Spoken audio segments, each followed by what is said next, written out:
what the heck just happened? Did the Canucks score more than 2 goals in a game? Well, yeah, the second time this season. Can we just play the Blackhawks 81 times or 82 times in a season? I mean, technically it was a 7-2 win because Petey and Hoglander scored on the same play, right? So very, very true. Yes, and 40% shooting percentage.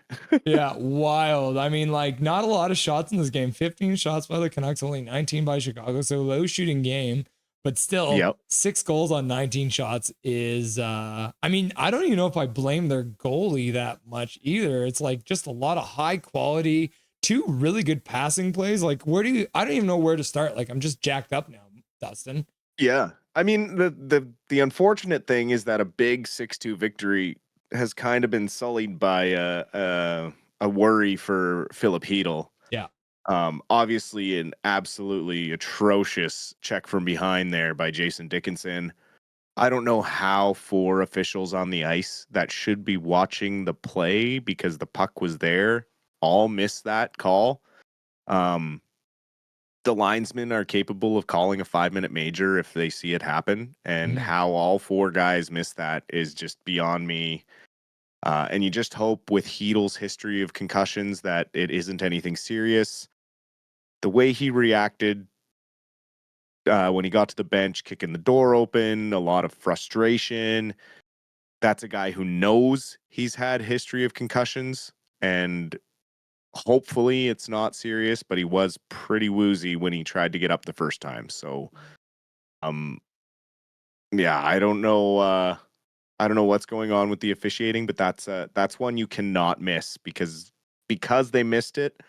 It led to the ridiculousness with Bedard and that sort of stuff, and it just really kind of puts a dark cloud over what should have been a really exciting 6-2 victory for the Canucks. How has Connor Bedard suddenly become such a dirty player? His second game in a row, he gets a misconduct and gets tossed. What did he even do to deserve that misconduct? Tonight, it's just being the best player on their team. He just is the youngest, best player, and he was going to have a target on his back the second Dickinson did what he did, and that was the only way the Canucks were going to get back because it wasn't looking like Dickinson was going to see the ice again in the third period. So, yeah, they saw an opportunity to go after a young star to kind of make things even, and they took their chance. Obviously, nothing major happened because the refs took the time to issue the 10-minute misconducts and say, okay, like we're not letting this get crazy. But I would expect the league to maybe come down pretty hard on Dickinson. He's starting to get a bit of a reputation as a dirtier player. Earlier this season, he had a high cross check on Celebrini.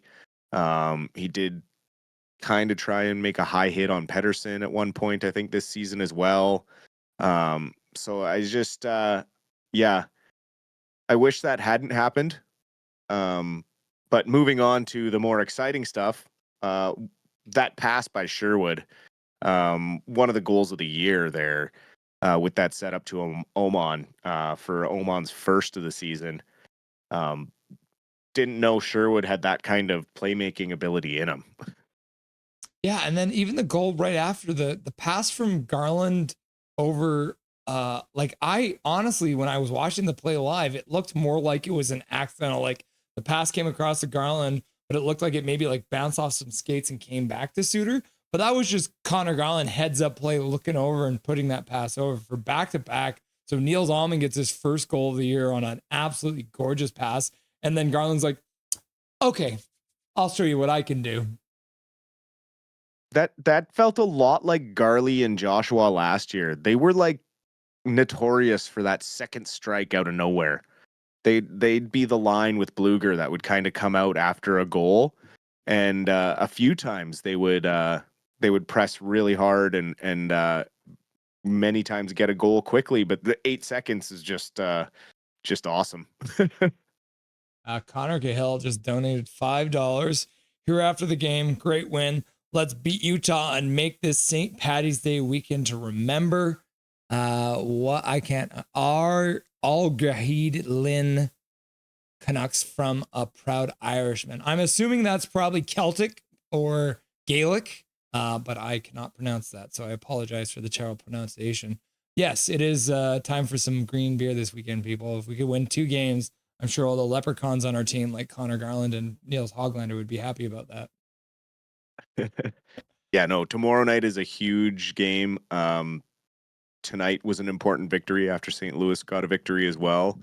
So that keeps us ahead of them in points and back into the playoff picture, I believe. I did want to just quickly say about the heel hit 2. And then obviously they showed a bunch of replays.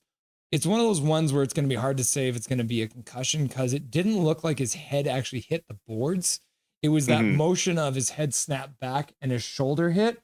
But I don't know if there was ever a moment where his head hit the boards. But the thing is that with that head snap back, that is still something that can cause a concussion. So, but I mean, obviously, we're gonna have to wait and see what happens moving forward. And just given his history with concussions is what the worry is there. Yeah, and another Canucks logic, right? Former Vancouver Canuck Jason Dickinson throwing a dirty hit, right?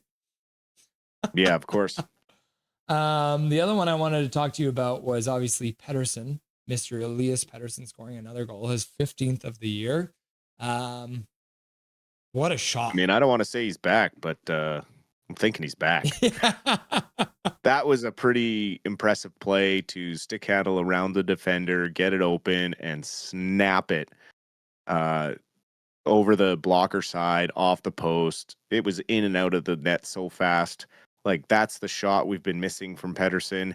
If he can get that going for the last 15 or 14 games now of the season, we'll be okay. Yeah, 100%. You'll love to see Petey that happy with that. Connor Garland, as we already talked about as well, getting a goal and then adding the assist there in the third period. It seems like the guy has kind of picked things up after being a little off for a little while there. Have you seen anything different from his game, or is it just one of those puck luck things where things have started to bounce a little better for him? I think he's just continuing to work hard, and now the pucks are kind of going his way. Yeah, it's kind of it's funny because that's kind of how the game started, right? Where the Canucks were really dominating in the play, but they only had 2 shots, and then the floodgates opened up. 2 quick goals. They kind of scored in bunches tonight. It was 2 goals, 2 goals, 2 goals. There was never. It was almost like Ryan Miller was in the other goal where he would never just let in 1. He'd always let in 2. Yeah, no, it was really good. Just a good game, kind of all around. I mean, obviously got dominated in the face-off circle a bit, but I mean, other than when the goals were scored, there wasn't a ton of face-offs in this game. Like, it was a pretty quick-moving game from start to finish, even though it was 6-2 and had some rough stuff in it. Yeah, it's a little bit too bad that we don't play them one more time this season. You like to see some heat carry over, but we'll have to see what happens next year because obviously Chicago is definitely not making a playoff appearance. The Canucks had 7 players with 2 points tonight. Connor Garland, Niels Hoglander, Pius Suter, Pettersson, Sherwood, and Bluger all with 2 points tonight. When was the last time you saw one player of 2 points in a game? When was the last time we saw the Canucks score more than 3 goals? Yeah. Well, I mean, and then going back to the decision to start Mr. Shilov's in net, which I completely agreed with. It was nice to see because Lankinen can't play every single game for the rest of the year. And with Demko still coming back from injury, it was good to see him get into a game. And even though his save percentage wasn't great, he did make a couple stops when they really needed it. Yeah, and he wasn't really tasked with making any major stops. But the knock is you did see the 2 that he gave up tonight were not difficult saves to make. The first one he still has not learned how to play positionally when he cannot see the puck coming from the point. He's not good at putting his body in the right spot. The best goalies don't rely on seeing the puck in those situations at all times. They rely on body position and just hoping it hits them. And for whatever reason, Shilovs is very good at getting out of the way of those pucks in traffic. And that's one of his ultimate weaknesses, and why he can not really be relied upon in as a full-time starter. Still to this point in his career, but a good solid backup game from him tonight. And hopefully tomorrow night we get a good showing from Lankinen, and then moving forward from there, there's the possibility that Demko is back in the net or on the bench for the following game. Before we jump over and talk about the Abbey Canucks, we got the last game to update on, and then they're currently playing right now. What is your prediction for who was nominated as the 3 stars of tonight's game? I would hope our boys at home took the sweep tonight. Pretty spread out who you would give it to. Probably. Oh man, that's a tough one tonight. 7 players with 2 points makes it hard. Well, 7 players with 2 points, yeah, it makes it very difficult. I guess Elias Pettersson, I would absolutely give a star to, because that goal was unreal. Pius Suter, goal and an assist. And let's go with Quinn Hughes as 3rd star, just because he's Quinn Hughes. If this was an away game, they would have given it to Quinn. But it ends up being Pettersson, the 1st star with the goal and assist, Pius Suter with a goal and assist, and Niels Big Hoglander getting one of his rare stars against the Chicago Blackhawks coming in. No, I like that. I like Hoglander getting that, because he did have technically a goal and 2 assists, but the goal taken back after we realized Pettersson had rocketed that one off the back of the net. Must feel good too for Niels Ahmann, right? Because he's been one of those guys, been up and down for a lot of the time. I really didn't trust him, and that's probably a big reason that he got sent down back to the A. But tonight's game, he played efficient. He was on that line with Sherwood and Bluger, and they looked really good together. And beautiful pass, and ends up scoring the goal. Doesn't make a mistake, and he was ready for it. The thing about a pass like that, there's a very real chance that you're not expecting it. Suddenly it's in front of you, but he had the poise to put that one in the back of the net. Yes, no, it's good to see, and I would expect him probably, if Hedel has to come out of the lineup, then you probably see Suter bumped up to the 2nd line, Bluger back with Garland and Joshua, and then Oman taking that 3rd line or that 4th line role, and then we probably see Lecker-Mackey come back into the lineup on that 2nd line as well. Cool. So let's switch paces from the big Canucks to the baby Canucks. We got 2 games to update you on. I've actually been stalling a little bit because, spoiler alert, the Abbotsford Canucks were in overtime while we were chatting. But we're going to start off going back to Wednesday, March 12th. Their 2nd game in as many nights against the Bakersfield Condors. Dustin, can you give us an update on how they did in that 1st game? Yeah, so that was the 2nd game of a 2-game series against Bakersfield. Obviously they had won the night before, so trying to go for the sweep against the Condors. Ty Young was the story of this game. Another very impressive performance from the young goaltender that's been called up from the ECHL while She Loves is up for injury duty up here with the big club. He stopped 41 of 42 shots against in regulation time in this game against Bakersfield, to allow the team to get the 2-1 victory. Goals coming in the 2nd period from Atu Ratu, getting his 15th of the year, and then in the 3rd period, Danila Klimovic getting his 21st of the year, and so that was his 3rd goal of that series, scoring 2 goals the night before. And Klimovic, he was on a streak. What was it, 6 goals in 6 games or something like that? Yeah, he was on a pretty good streak there, but yeah, now up to 21 goals this season in the AHL. Really, he was kind of streaky there. He did have a really good run early in the season, then kind of disappeared for a bit. Now, the last 10 games or so, I'd say he's found some consistency again, finding the back of the net. It's really strange to me that he kind of gets passed over so much for call-ups. But we'll have to see how injuries progress towards the playoffs, and then I would expect him to push hard for a right wing position next year on the big club.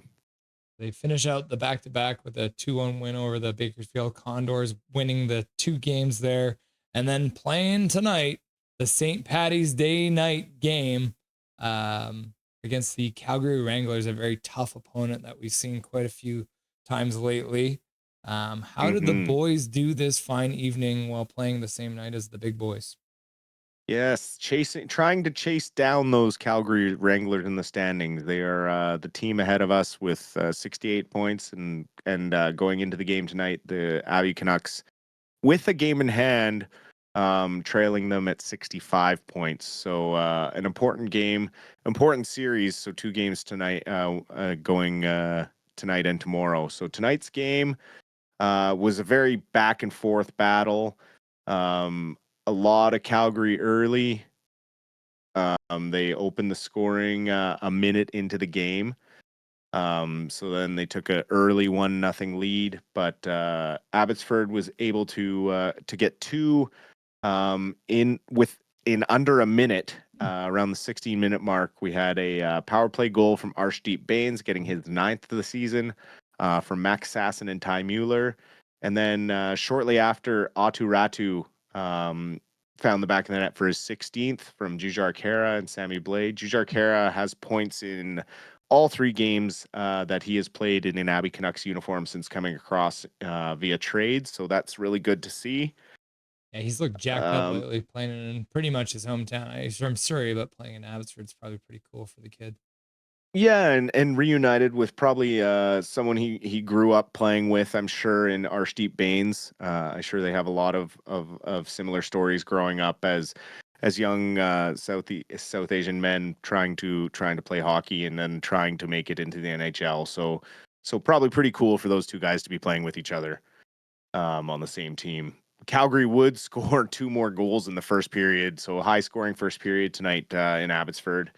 So they would take a 3-2 lead into the second. The second period, no scoring after the explosive first. So everyone kind of settled down, and then Abbotsford came out firing in the third. Atu Ratu getting his 2nd of the game about 5 minutes into the period. And then Linus Carlson getting his 20th of the season after day after inking the new contract from Max Sasson and Arshdeep Bains.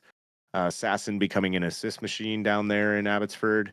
So Abbotsford had the 4-3 lead going into the final minute of the game. Calgary, with the goalie pulled, managed to sneak one by Ty Young with 6 seconds remaining in the game to tie it up and force overtime. Was a little nerve-wracking in overtime. Christian Wolanin was trying to back check on a play, ended up tripping the Wrangler player. Abbotsford then had to kill off a 4-on-3 in the overtime. They were able to do so, forcing a shootout. In the shootout, Ty Young stopped both Calgary Wranglers shooters.